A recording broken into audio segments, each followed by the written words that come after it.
Muy buenas tardes, doctor Calderón. ¿Cómo está? Mi nombre es William Andrés Narváez Cedillo, soy estudiante de quinto ciclo de la Universidad Católica de Cuenca y hoy le voy a hablar acerca de la anatomía periodontal. Bueno, como una breve introducción, cabe mencionar que el desarrollo de los tejidos periodontales se produce durante el desarrollo y la formación de los dientes. Este proceso comienza temprano, en la fase embrionaria, cuando las células de la cresta neural migran al interior del primer arco braquial. En esta posición, las células de la cresta neural forman una banda de ectomesénquima por debajo del epitelio de estomodeo. Bueno, como primer punto, vamos a hablar de lo que es la encía. La literatura nos menciona que la encía es la parte de la mucosa masticatoria que recubre la apófisis alveolar y rodea la porción cervical de los dientes. Esta también se compone de una capa epitelial y un tejido conjuntivo subyacente denominado lámina propia. En sentido coronario, la encía de color rosa coralino termina en el margen gingival que tiene contornos festoneados. Por otro lado, en sentido apical, la encía se continúa con la mucosa alveolar, que es laxa y de color rojo más oscuro. Y estas dos mucosas están separadas por la línea llamada línea mucogingival. Ahora podemos distinguir tres partes de la encía, como lo es la encía interdental, la encía libre y la encía adherida. Por un lado, la encía marginal libre es de color rosa coralino y tiene una superficie opaca y también tiene una consistencia firme. Esta comprende el tejido gingival en las caras linguales o palatina de los dientes y en la cara vestibular y lingual de los dientes. La encía libre se extiende desde el borde gingival en sentido apical hasta el surco gingival libre, que se halla a la altura correspondiente de la unión amelocementaria. Y la encía adherida en sentido apical, esta está delimitada por la unión mucogingival. Cuando se introduce una sonda periodontal en la encía marginal libre, esta invaginación hacia la unión amelocementaria va a hacer que la encía se separe del diente y se va a formar lo que es el surco gingival. Por otro lado, la encía adherida, esta está delimitada en sentido coronal por el surco gengival libre, o cuando no está presente, por el plano horizontal situado a nivel de la unión amelocementaria. En exámenes clínicos se observó que hay surco gengival libre solo en el 30 a 40% de los adultos. La encía adherida es de textura firme, esta también es de color rosa coralino y a veces suele presentar unas pequeñas depresiones en su superficie. A esto también se le conoce como punteado, es un nombre científico, y a esto también le da un aspecto a la encía como cáscara de naranja. Al hablar de la estructura macroscópica de la encía libre, esta comprende todas las estructuras epiteliales y de tejido conjuntivo situadas hacia coronal de una línea horizontal trazada por la unión amelocementaria. El epitelio que recubre la encía puede diferenciarse como siguiente. Primero tenemos al epitelio bucal, que este se encarga de mirar hacia la cavidad bucal.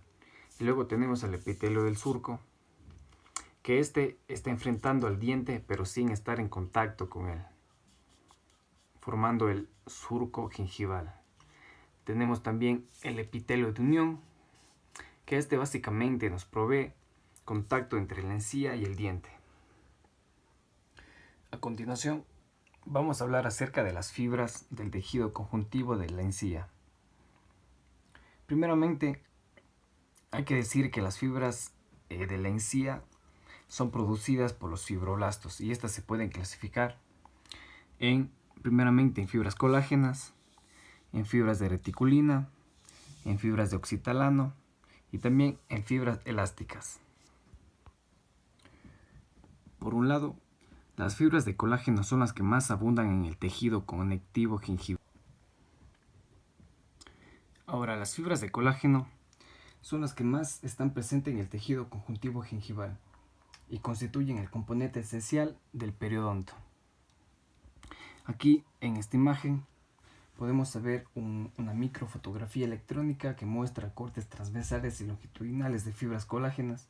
Aquí podemos observar que las fibras colágenas tienen un bandeado transversal, que podemos observar aquí, que es característico y que tiene con intervalos entre las bandas oscuras. Ahora, al hablar de las fibras de reticulina, estas son argirófilas y abundan en las partes del tejido adyacentes a las membranas basal. No obstante, las fibras de reticulina también se hallan en gran cantidad en el tejido conjuntivo laxo que rodea los vasos sanguíneos. Las fibras de oxitalano, estas son escasas en la encía, pero son abundantes en el ligamento periodontal. Y las fibras elásticas solo se hallan asociadas a los vasos sanguíneos. Ahora vamos a hablar de otro tipo de fibras que tiene la encía, que según su inserción se pueden clasificar en fibras circulares y fibras dentogingivales y fibras dentoperiostáticas y fibras transeptales. Por un lado, las fibras circulares, las que podemos observar en esta imagen, estas son fibras que transcurren por la encía libre y circundan al diente a modo de manguillo o anillo. Por otro lado, las fibras dentogingivales, las que están por aquí, estas fibras están incluidas en el cemento de la porción supraalveolar de la raíz y se proyecta desde el cemento en forma de abanico hasta el tejido gingival de las superficies vestibular y lingual e interproximales. Ahora tenemos a las fibras dentoperiostáticas, que son justo las que encontramos aquí, por encima de la cresta alveolar. Estas están incluidas en la misma porción del cemento que las fibras dentogingivales, pero corren en sentido apical sobre la cresta alveolar, vestibular y lingual y terminan en el tejido de la encía adherida. Y por último tenemos a las fibras transeptales, que son justo las que se ubican aquí. Estas fibras se extienden entre el cemento supraalveolar de dientes contiguos y también se dice que las fibras transparietales tienen un recorrido recto, como observamos aquí, por sobre el tabique interdental y están incluidas en el cemento de los dientes adyacentes, del diente adyacente también. Ahora vamos a hablar acerca del ligamento periodontal. Como una breve introducción del ligamento periodontal, vamos a mencionar que es el tejido conjuntivo celular blando y que es muy vascularizado que rodea las raíces de los dientes y une el cemento radicular con la pared del alveolo. Ahora, el ligamento periodontal está situado entre el hueso alveolar propiamente dicho y el cemento radicular. Y el diente se une al hueso alveolar gracias a las fibras que tiene el ligamento periodontal. Estas fibras, según su disposición, se pueden clasificar en fibras crestoalveolares, fibras horizontales, fibras oblicuas y fibras apicales. Entonces, estas fibras que constituyen el ligamento periodontal son las que van a estar encargadas de anclar el diente al hueso alveolar. Y este grupo de fibras recibe el nombre según su disposición en el ligamento periodontal. Como podemos observar, las fibras crestoalveolares son las que están unidas desde la cresta alveolar hasta el límite amelocementario. Las fibras horizontales están por debajo de las fibras crestoalveolares, están dispuestas de forma horizontal. Las oblicuas están ya llegando casi al ápice del diente y las fibras apicales son las que están prácticamente ya en el ápice del diente.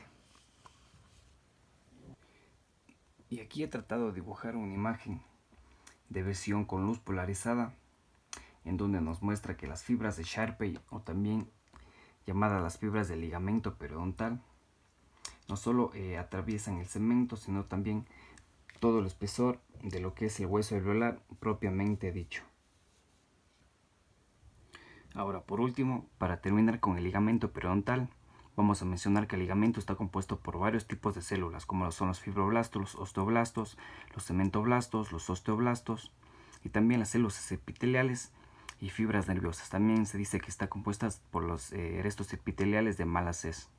Pero las más importantes aquí son los fibroblastos, los osteoblastos y los cementoblastos, ya que los fibroblastos son los encargados de producir, como dijimos ya, las fibras de colágeno y también son encargados de producir las fibras de del ligamento periodontal.